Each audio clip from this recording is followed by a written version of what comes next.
আমার একটা কিডনি বেঁচে দেবো। আল্লাহর অশেষ মেহেরবানি, কিডনির বাজার এখন খুব ভালো, ক্ষেত্র বিশেষে লাখ টাকা পাওয়া যায়।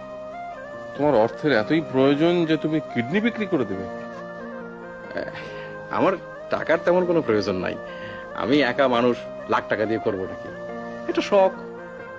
আমি তোমার কথা কিছু বুঝতে পারছি না। তুমি শখের জন্য কিডনি বিক্রি করে দেবে? কিডনি বিক্রির শখ না স্যার, আমার দেশ বিদেশ ঘোরার খুব শখ। এই ধরেন স্যার, হাতের কাছে নেপাল, হিমালয় কন্যা, আহা কি শোভা!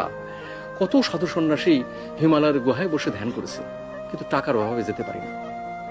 তারপর ধরেন স্যার, এই তাজমহল, কি জিনিস বানায় রেখেছে বাদশাহ শাহজাহান, টাকার অভাবে কিছুই দেখতে পারতেছি না। টাকাটা পেলে শখটা মিটে। শখের কারণে তুমি শরীরের একটা অংশ বিক্রি করে দেবে? শখ কোনো তুচ্ছ করার বিষয় না স্যার, মানুষ আর বাঁচে কয়দিন? ফট করে একদিন আজরাইল এসে বলবে চল বেটা যাই। শখই যদি মেটাতে না পারলাম, তাহলে মানুষ হয়ে জন্মে আর কি লাভ?